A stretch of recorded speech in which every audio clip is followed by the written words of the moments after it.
আসসালামু আলাইকুম। অনলাইন ক্লাসে সবাইকে স্বাগতম জানাচ্ছি। আমি রুকসানা আক্তার। সম্মানিত অভিভাবক মণ্ডলী, আমার শ্রদ্ধেয় সহকর্মীবৃন্দ ও যে যেখানে বসে আজকের এই ক্লাসটি দেখবেন এবং দেখছেন সবাইকে সালাম, শুভেচ্ছা ও শুভকামনা জানাচ্ছি। আজকে আমার ক্লাস 10ম শ্রেণীর জীববিজ্ঞান দ্বাদশ অধ্যায়ের জীবের বংশগতি ও বিবর্তন বিষয়বস্তু থেকে আজকে আমি একটি ক্লাস নেব। গত ক্লাসগুলিতে আমি আলোচনা করেছি ডিএনএ, আরএনএ, ডিএনএর গঠন, ডিএনএর অনুলিপন, টেস্ট ইত্যাদি।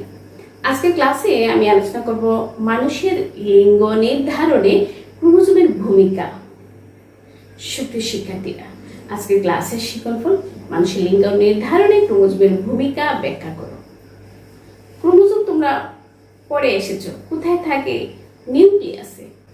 নিউক্লিয়াসের অংশ যখন পড়েছিলে নিশ্চয়ই মনে আছে, ষষ্ঠ শ্রেণী থেকেই পড়েছো। নবম শ্রেণীর দ্বিতীয় অধ্যায়ে আছে নিউক্লিয়াস। উভয়ের কোষেই আছে নিউক্লিয়াস। নিউক্লিয়াসের ভিতরে আছে কি? ক্রোমোজোম। মানব দেহে মোট ক্রোমোজোম সংখ্যা হলো 46, 23 জোড়া। এই 23 জোড়ার মধ্যে 22 জোড়া হলো দেহ গঠনকারী অর্থাৎ দেহ গঠনে অংশ নেয়, অটোজোম, এবং এক জোড়া হলো লিঙ্গ নির্ধারক ক্রোমোজোম। এই এক জোড়াই নির্ধারণ করে সন্তান ছেলে হবে না মেয়ে হবে। এই সম্পর্কে আজকে আমি আমাদের বোঝানোর চেষ্টা করব। মন দিয়ে ক্লাসের শেষ পর্যন্ত দেখবে। আমার বিদ্যালয়ের শিক্ষার্থী যারা আছো তারা নিজের নাম ও রোল নম্বর কমেন্টে লিখবে। সুপ্রিয় শিক্ষার্থীরা, আজকের ক্লাসের শিক্ষণফল মানুষের লিঙ্গ নির্ধারণে ক্রোমোজোমের ভূমিকা। তোমরা জানো ক্রোমোজোম একটি বংশগতি বস্তু, অর্থাৎ মাতা পিতার বৈশিষ্ট্যগুলো সন্তান সন্ততিতে নিয়ে আসতে যে উপাদানগুলো কাজ করে তার মধ্যে ক্রোমোজোম একটি। ক্রোমোজোম কত জোড়া আছে? আমাদের 23 জোড়া ক্রোমোজোম আছে। আমাদের ক্রোমোজোম সংখ্যা হলো 23 জোড়া বা 46টি।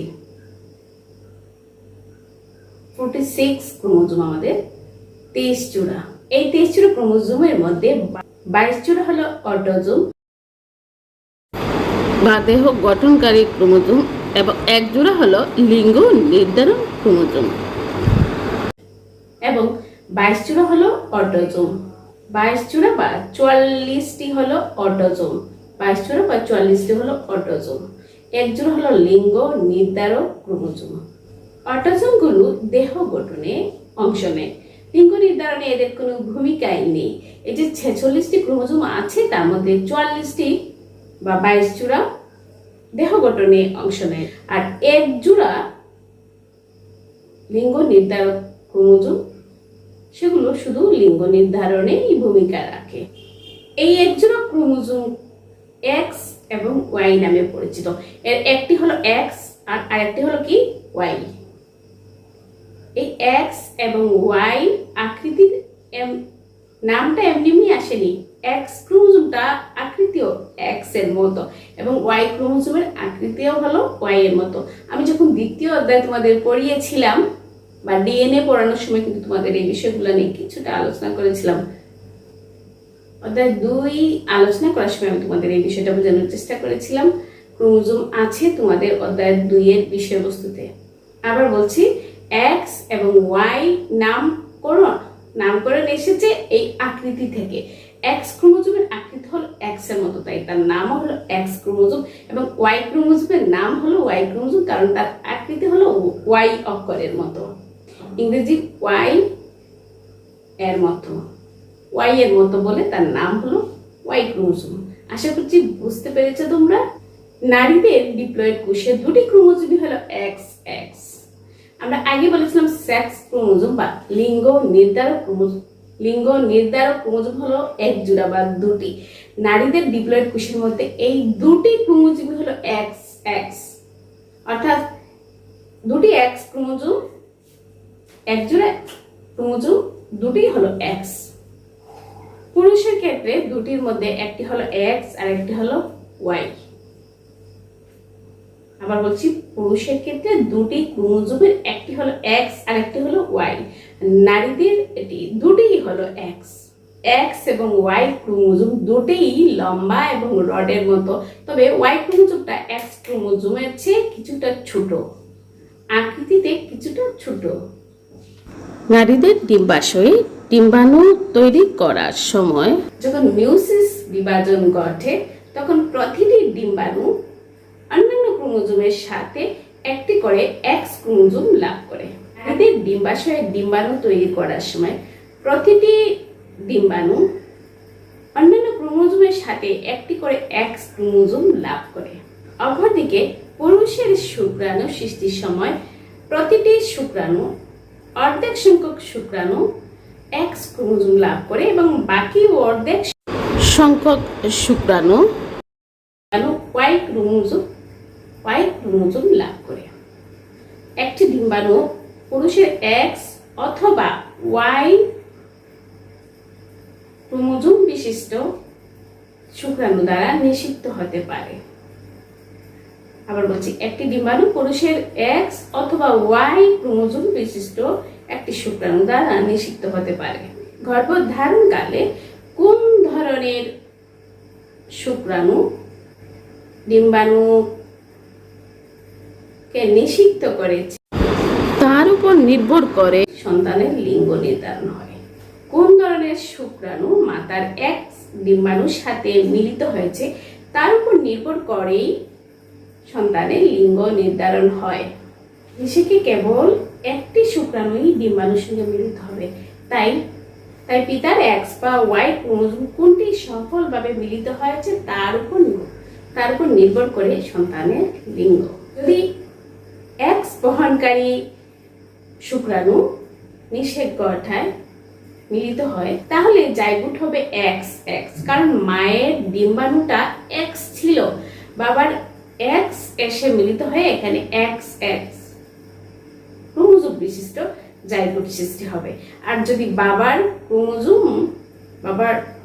যদি শুক্রাণুটি ওয়াই ক্রোমোজোম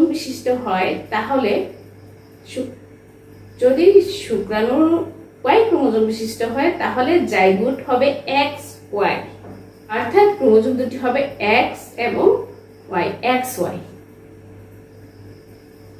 এক্স এক্স হলে সেই সন্তানটি হবে মেয়ে বা কন্যা, আর এক্স ওয়াই ক্রোমোজোম বিশিষ্ট হলে সন্তান হবে ছেলে, পুত্র বা ছেলে। লিঙ্গ নির্ধারণে অর্থাৎ কন্যা বা পুত্র জন্মদানের ক্ষেত্রে মায়ের আদৌ কোনো ভূমিকা নেই, কারণ মা সব সময় কেবল এক্স ক্রোমোজোম বহনকারী ডিম্বাণু তৈরি করে। অন্যদিকে পিতা এক্স এবং ওয়াই উভয় ধরনের ক্রোমোজোম বহন করে লিঙ্গ নির্ধারণে ভূমিকা পালন করে। আমরা আগেকার দিনে শুনতাম আমরা যে মাদেরকে অনেক বেশি দোষী করা হতো, নির্যাতন করা হতো। বর্তমানে আর সেই যুগ নেই। অনেক অনেক আগে আমরা যখন ছোট ছিলাম তখন শুনতাম যে মেয়ে হয়নি, মায়ের দোষ, আবার বিয়ে করে ফেল, এই যে বিষয়গুলো ছিল মানুষ জানতো না বলেই এরকম ছিল। এখন আমরা অনেক বছর থেকে মানুষ জানে, এই বিষয়গুলো সম্পর্কে মানুষের ধারণা হয়। এখন আর কোনো মাকে দায়ী করা হয় না। মা সন্তানের লিঙ্গ নির্ধারণে কোনো ভূমিকাই পালন করেন না, মায়ের কোনো ভূমিকাই নেই। সন্তানের লিঙ্গ নির্ধারণে মায়ের কোনো ভূমিকাই নেই। সুতরাং মাকে এখানে দোষী করারও কিছু নেই। এখন সেটা সবাই বুঝতে পেরেছে। আশা করছি সবাই বিষয়টি বুঝতে পেরেছ। আজকে যে বিষয়বস্তুটা আমি পড়ালাম সেখান থেকে তুমি মুখস্থ করার জন্য বিষয়টা যাতে কাউকে বুঝিয়ে বলতে পারো সেরকম করে পড়তে হবে। লিঙ্গ নির্ধারণে ক্রোমোজোমের ভূমিকা সোজা কথায় মনে রাখবে। মায়ের ক্রোমোজোমের মধ্যে, মায়ের ডিম্বাণুতে আছে এক্স ক্রোমোজোম, বাবার ডিম্বাণুতে আছে এক্সও আছে ওয়াইও আছে। আবার শুক্রাণুতে এক্সও থাকে, ওয়াইও থাকে। সুতরাং পিতার এক্স যদি মায়ের এক্স এর সাথে এসে মিলিত হয় তাহলে সন্তান হবে মেয়ে, আর যদি পিতার ওয়াই ক্রোমোজোম মায়ের এক্স ক্রোমোজোমের সাথে মিলিত হয় তাহলে সন্তান হবে ছেলে। প্রশ্ন অনেকভাবে তোমাকে আমি করতে পারি। সন্তানের লিঙ্গ নির্ধারণে পিতাই দেয়, ব্যাখ্যা করো। সন্তানের লিঙ্গ নির্ধারণে মায়ের কোনো ভূমিকাই নেই, ব্যাখ্যা করো। অথবা একটি সন্তান ছেলে হবে না মেয়ে হবে, সেজন্য আমরা সন্তান ছেলে হবে না মেয়ে হবে, কার ভূমিকা মুখ্য, মা না বাবা? যুক্তি দেখাও। এরকম বিভিন্ন ভাবে তোমাকে আমি প্রশ্ন করতে পারি। ঘুরে ফিরে প্রশ্নের উত্তর একই, তোমার প্রশ্নের উত্তর কিন্তু একই, মনে রাখবা। সোজা ক্রোমোজোমের সংখ্যাটা তোমাকে প্রথম থেকে যদি আমি বলি, আমরা বলেছি যে আমরা জানি যে আমাদের ক্রোমোজোমে আমাদের মোট ক্রোমোজোম হলো 46টি বা 23 জোড়া। এর মধ্যে 22 জোড়া হলো অটোসোম এবং 1 জোড়া হলো লিঙ্গ নির্ধারক ক্রোমোজোম। এই 1 জোড়া মায়েদের থাকে XX আর পিতার থাকে XY। এখন মায়ের X এর সাথে বাবার X এসে মিলিত হলে সেটা হবে কন্যা সন্তান।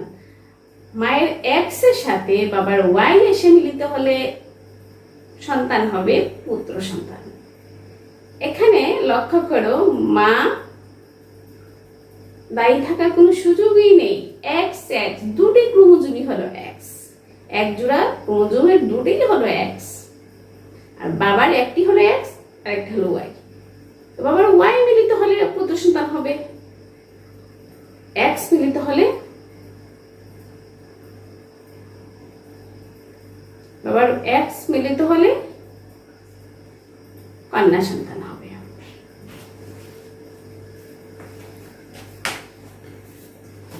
তোমাদের বইয়ে এখানে খুব সুন্দর একটা ছবি দেয়া আছে, দেখবা সবাই। 266 পৃষ্ঠাতে এখানে মা এবং বাবার ক্রোমোজোম গুলা দেয়া আছে। সুন্দর করে একটা চিত্র দেখো। এখানে XX মায়ের চিত্রের নিচে XY ক্রস দিয়ে দেখানো হয়েছে। যদি X এর সাথে X মিলিত হয় তাহলে সন্তান হবে মেয়ে, X এর সাথে Y হলে সন্তান হবে ছেলে। এখানে একটি কাজ আছে, তোমরা একক কাজ আছে, কাজটা দেখে নিবা। আশা করছি সুপ্রিয় শিক্ষার্থীরা তোমরা আজকের ক্লাসটি বুঝতে পেরেছো। মনোযোগ দিয়ে ক্লাসের শেষ পর্যন্ত দেখবে এবং নাম লিখে না থাকলে আমার বিদ্যালয়ের শিক্ষার্থীরা নিজের নাম ও রোল নম্বর লিখবে।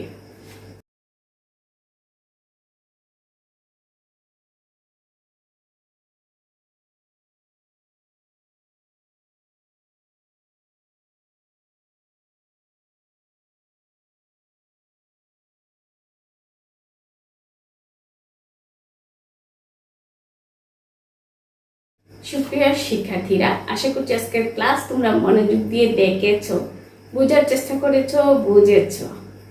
বাড়ির কাজ দিয়েছি, লিখে আমার মেসেঞ্জারে পাঠিয়ে দিবে। নিয়মিত লেখাপড়া করবে, একটু একটু করে গুছিয়ে নিবে। তোমাদের কিন্তু সিলেবাসটা একটু কমানো হয়েছে, 10ম শ্রেণীর সিলেবাসটা। 2022 সালে যারা পরীক্ষা দিবে তাদের 13 এবং 14 নাই। আরো আমি তোমাদের মেসেঞ্জার গ্রুপে দিয়ে দিব, স্কুলের গ্রুপেও দিয়েছি। সিলেবাসটা দেখে নিবা। আমাদের 12 অধ্যায় শেষে আমরা আবার চলে যাব দ্বিতীয় থেকে। একটু একটু করে গুছিয়ে নাও পড়ালেখা, আর সচেতন থাকবে, বেশি করে পানি পান করবে। প্রচুর গরম পড়েছে, এখন অনেক ফল পাওয়া যায়, ফল খাওয়ার চেষ্টা করবো। বেশি বেশি ফল খাবে, পানি খাবে, সচেতন থাকবে, ঘরের বাইরে বের হবে না, খুব প্রয়োজনে বের হলে মাস্ক ব্যবহার করবে। ভালো দেখো, আল্লাহ হাফেজ।